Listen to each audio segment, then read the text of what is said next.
Himali park. Daragaon homestay থেকে হেঁটে হিমালি পার্কে এসে উপস্থিত হয়েছি। এত সুন্দর এখানকার ভিউ না, যেহেতু মেঘ করে রয়েছে না, সেই জন্য তো দেখানো সম্ভব হচ্ছে না, কিন্তু বোঝা যাচ্ছে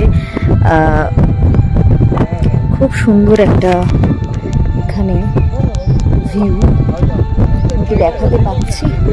এই যে তিস্তা নদী বয়ে চলেছে, আর এখান থেকে কাঞ্চনজঙ্ঘা দেখতে পাওয়া যায়।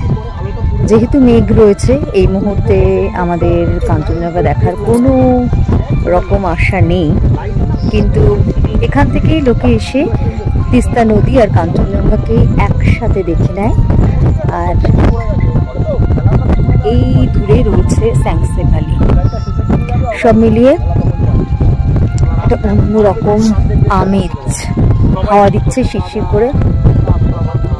সন্ধে হবে হবে, চারিদিকে কুয়াশায় ঢেকে গেছে, তার মধ্যে দূরে তিস্তা নদী, আর আমরা রয়েছি দারাগাঁওয়ে হিমালি পার্ক ভিউ পয়েন্ট।